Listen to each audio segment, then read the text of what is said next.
Welcome to episode 26 of Soul Care with Stevie Boy.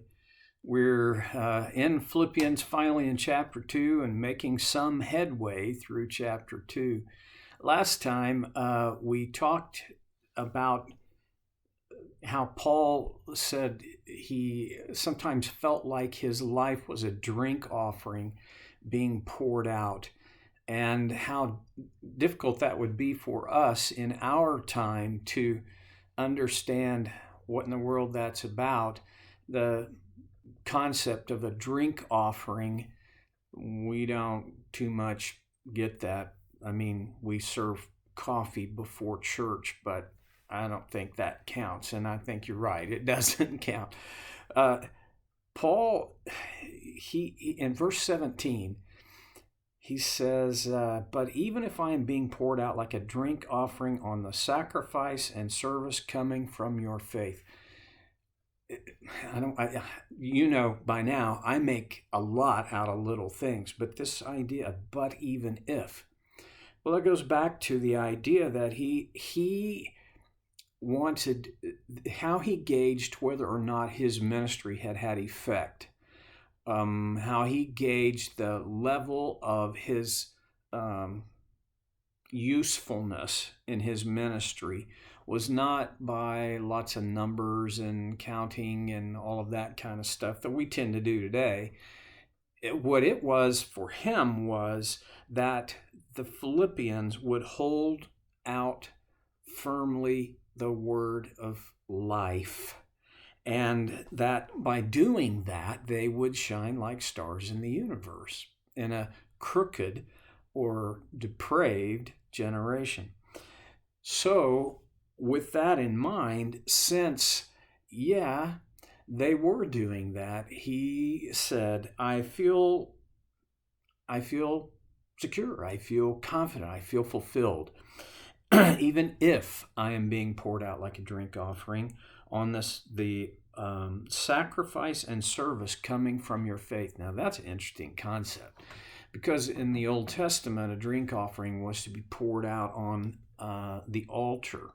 This was the altar of burnt sacrifices and burnt offerings. And here Paul likens the faith, their service, the offering on the sacrifice and service of their faith. It's an interesting idea. I mean, it's obviously very metaphorical and very symbolic, but that in some way, Paul likened the Philippians and how they responded to God's initiative, to his grace, the sacrifices that they made, and the service that they provided, all coming from their faith. Interesting. And I'm going to keep making this point as often as I can. See, their sacrifice and service did not come from a response of guilt. It came from a response of faith. There is an aspect in which every level of our noble obedience, our noble service, our noble sacrifice should come not out of obligation, but as a natural result of our faith. Right. Shoulda, coulda, woulda. Well, I kind of like the idea I picked up a long time ago from C.S. Lewis, that it's not about fake it till you make it, but when you act as if you had faith, you figure out, all right, what would a person of faith do? I will do that. It reshapes the game. I won't say totally, but I'll say very much. Maybe totally. So a brief little point for me of application here has to do with, if I am making my sacrifices, and honestly, our sacrifices are tiny compared with the persecuted church all over the world, and even with the church in Paul's day, our sacrifices are tiny. Although you may be going through a period where you feel intense pressure, You may feel that life, God, someone else is withholding things that matter to you, and that feels like a sacrifice. So I don't want to belittle that, but we do have to set it up in a context to some degree. Am I making those sacrifices? Am I serving out of gratitude? Am I serving? Does it come from my faith? Yes, it's an act. These are acts of obedience, and it's right. It's reasonable. But do they come from obligation? Sometimes I think it's not even ugly and awful if they do, because doesn't faith sometimes call for acts of service and sacrifice that feel like obligation? Of course it does. It isn't principally that, but there are times. Okay. But even if I am being poured out like a drink offering on the sacrifice and service coming from your faith, I am glad and rejoice with all of you. That's an interesting turn. I mean, because this is a book about rejoicing, and we kind of, oh yeah, there it is again. What is he rejoicing in? Here's two things. That he could possibly be, this could be the last page of the last chapter of his life. His life could be that it is being poured out as a drink offering. This could be the end for him. Okay, he is realistically aware of this. The second thing is that he sees the sacrifice and service of their faith, and that brings him joy. It is, though, kind of an antithesis here of, I think it could be that I'm going to die, and you guys are doing great. This makes me happy. I want you to be happy too. And they're looking at the possibility of his death. How could they be happy about that? In verse 18, he says, so you too should be glad and rejoice with me. Well, I think what Paul's saying is he's urging them on to the broadest possible perspective. Even if his life is being poured out like a drink offering, even if that is the case, he said it earlier, for him to live as Christ, but to die would be so much more. To die would be gain, he said. And I think he's reminding them and saying, it's a little bit, don't cry for me, Argentina, right? He is saying, don't be sad, be grateful and rejoice because of what God is doing and what God has already done. That's a hard word. And if I had been in the Philippian church, I don't think I would have just breezed past, you too should be glad and rejoice with me. I think that would have arrested my attention. Then he goes on and in verse 19, I hope in the Lord Jesus to send Timothy to you soon, that I also may be cheered when I receive news about you. Timothy was one of just a very, very tiny handful of people that Paul called his son in the faith. Titus was another. Timothy, I like Timothy's name. In Greek, it's Timotheus. And what it means is lover of God. Timothy seemed to personify his name. And Paul counted Timothy as one of his bedrock close support companions.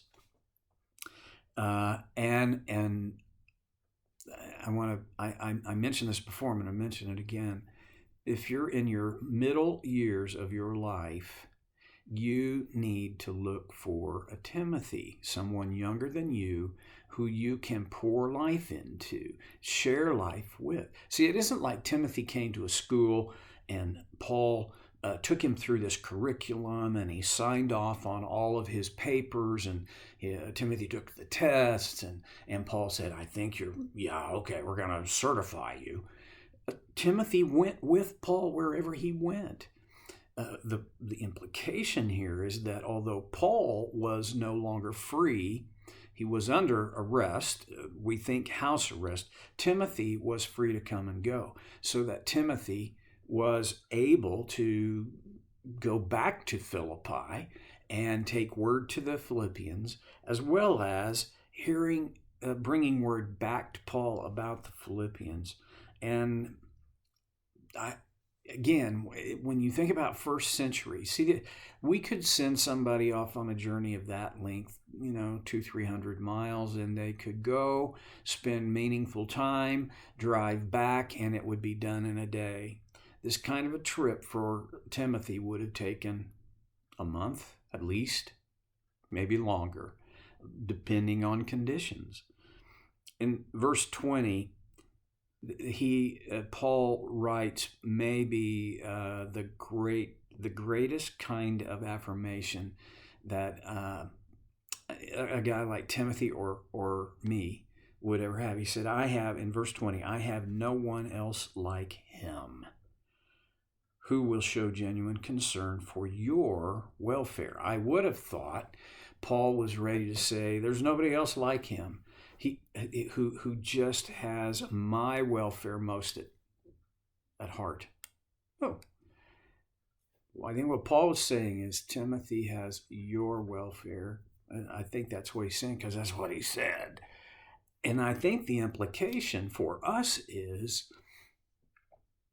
there any group that you're not technically a part of that you have prayerful concern for?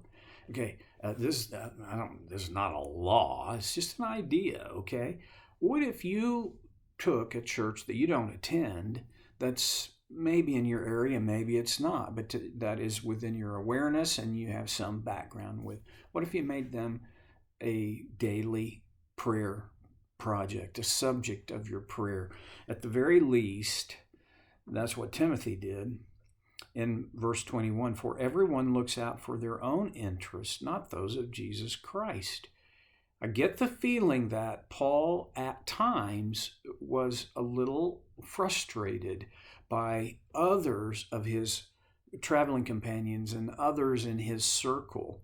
And I don't think these were in his tiny circle, in his little bit wider circle. They look out for themselves.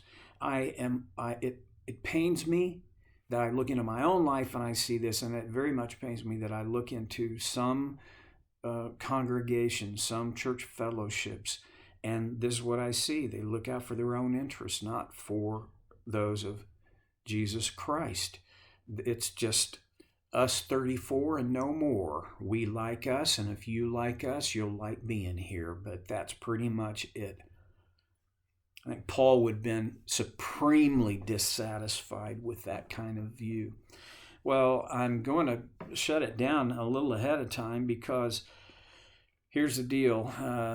I tend to go way over, as you know. And the other part of that is to pick it up at verse 22 next time gives us more time to talk about there is more there than I have time to talk about to finish.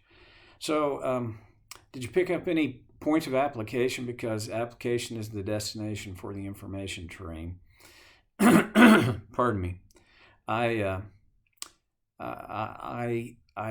believe that when Christians begin to apply what they learn about God, His nature, the world and its nature, themselves and their nature, and then they apply God's truth into that, that's when things begin to change. So anyway, that's what I got today. I'll do better next time. I hope I get to see you then.